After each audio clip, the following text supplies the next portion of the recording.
আজকে আমি তোমাদেরকে একটা নতুন রেসিপি দেখাবো। ঠিক নতুন রেসিপি না, আমার মতো করে একটা রেসিপি দেখাবো। চলো দেখা যাক কি রেসিপি। তো বন্ধুরা, ঝটপট বলে ফেলো তো এটা কি। এটা একটা আস্ত হাঁস। হাঁসটা খুব সুন্দর করে পরিষ্কার করেছে আমার হাজব্যান্ড। পরিষ্কার করার পরে গ্যাসের মধ্যে খুব সুন্দর করে পুড়িয়ে নিচ্ছে। হাঁস কিন্তু পরিষ্কার করতে প্রচুর সময় লাগে এবং কি খুব সুন্দর করে পরিষ্কার করতে হয়। তোমরা দেখতেই পাচ্ছ কতটা সুন্দর করে পরিষ্কার করেছে। আর আমার হাজব্যান্ড পরিষ্কার করতে একদম পারফেক্ট। হাঁস পরিষ্কার করার পরে এটা কেটে নেওয়া হয়েছে। আর আমি আজকে মাংসটা মাখা করে রান্না করব, তাই আমি এখানে পেঁয়াজ কুচি ব্যবহার করছি। আমি এখানে আস্ত বড় বড় 4টা পেঁয়াজ কুচি করে নিয়েছি। যেহেতু হাঁসের মাংসটা একটু গ্রেভি টাইপের করব, তাই আমি পেঁয়াজের পরিমাণটা একটু বেশি দিয়েছি। আর এখানে আমি দিয়ে দিচ্ছি গোটা গরম মশলা। এখানে আছে ডালচিনি, এলাচ আর লং আর 4টে তেজপাতা। তেজপাতাগুলো একটু চিড়ে দিয়েছি। দেওয়ার পরে আমি এখানে হলুদ ব্যবহার করছি। হলুদ কালার অনুযায়ী দিতে হবে। যার ঘরে যেরকম হলুদ থাকে সে ঠিক সেরকমই হলুদ ব্যবহার করতে হবে। আমি এখানে হলুদ ব্যবহার করছি। আমি এখানে লবণটা আপনারা স্বাদ মতন ব্যবহার করবেন। আমিও স্বাদ মতন লবণ ব্যবহার করছি। আর আমি সরষার তেল খাই না সবজিতে। আমরা মাছ মাংস শুধু ইলিশ মাছে আমরা সরষার তেল খাই। তা বাদে সকল সবজিতেই আমরা মোটামুটি সাদা তেল ইউজ করে থাকি। তাই আমি সাদা তেল দিয়েই রান্না করব। আমাদের সাদা তেল খেয়ে অভ্যস্ত আমরা, তাই সাদা তেলের সবজি আমাদেরকে ভালো লাগে। আপনারা চাইলে সর্ষের তেল দিয়েও রান্নাটা করতে পারেন। আমি এখানে কিছু কাঁচা পাকা লঙ্কা চিড়ে রেখেছি, এটাও দিয়ে দেব। আমি এখন এটা খুব সুন্দর করে মেখে হালকা একটু জল দিয়ে চাপা দিয়ে গ্যাসে বসিয়ে দেব। 5 মিনিট পরে আমি ঢাকনা তুলে এটার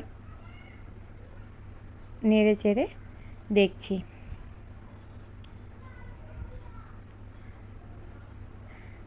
হাঁসের মাংস খুব ভালো করে কষাতে হবে। খুব ভালো করে না কষালে খেতে একদম স্বাদ হবে না।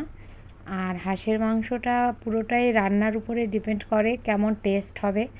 হাঁসের মাংসের একটা গন্ধ থাকে, সেই গন্ধটাও আপনার রান্নার উপরেই ডিপেন্ড করবে যে সেটা থাকবে কি না। আমার অনেকটাই কষানো হয়ে এসেছে, তা আমি এখানে রসুন বাটা আর আদা বাটাটা ব্যবহার করছি। আমি এটা শিলপাটায় বেটে নিয়েছি। আপনারা চাইলে মিক্সিতে বাটতে পারেন, কিন্তু আসলে শিলপাটায় বাটাটা একটু টেস্ট ভালো হয়। আর আমরা সবসময় মশলা শিলপাটায় বেটেই খাই, তাই আমি শিলপাটায় বাটাটাই পছন্দ করি। আর আমার হাজব্যান্ড শিলপাটার বাটা ছাড়া মিক্সচারের বাটাটা খেতে চায় না, তাই সবসময় মশলাটা আমরা শিলপাটাতেই ব্যবহার করি। কিছুক্ষণ পরে আমি জিরা বাটা দিয়ে দিলাম। এখানে আমি আরেকটা জিনিস ব্যবহার করছি, সেটা হলো ধনে গুঁড়ো। আচ্ছা, আপনাদের কাছে গোটা ধনে থাকলে আপনারা চেষ্টা করবেন সেটাকে বেটে দেওয়ার, সেই সেন্টটা আরও অনেক বেশি ভালো হয়। আজকে আমার এখানে গোটা ধনে ছিল না, তাই আমি ধনে গুঁড়ো ব্যবহার করেছি। এখন আমি খুব ভালো করে এটাকে কষাবো। এটাকে এত ভালো করে কষাতে হবে যেন সেন্টেই আপনি বুঝতে পারেন যে কেমন টেস্ট হবে। দেখুন আমার কষানো হয়ে এসেছে। আমি লঙ্কা বেটে রেখেছিলাম, আমি এখানে পাকা লঙ্কা ব্যবহার করছি। দেখতেও যেমন কালার আসবে, খেতেও সেরকমই টেস্ট হবে। তো আমার সব মশলা মোটামুটি দেওয়া হয়ে গেছে। আমি খুব ভালো করে কষিয়ে নিচ্ছি। আপনারা দেখতেই পাচ্ছেন যে কতটা সুন্দর দেখতে হয়েছে এবং কি কালার তেল ছেড়ে দিয়েছে। আমার এটা মোটামুটি সিদ্ধও হয়ে গেছে, একদম হয়ে এসেছে।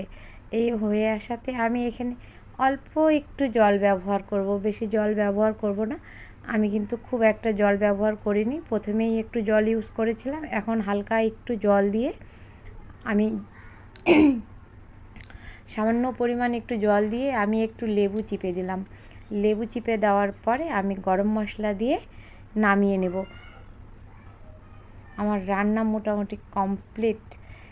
আসলে টেস্ট না করলে আমি আপনাদেরকে বোঝাতে পারবো না কতটা সুস্বাদু হয়েছে খেতে।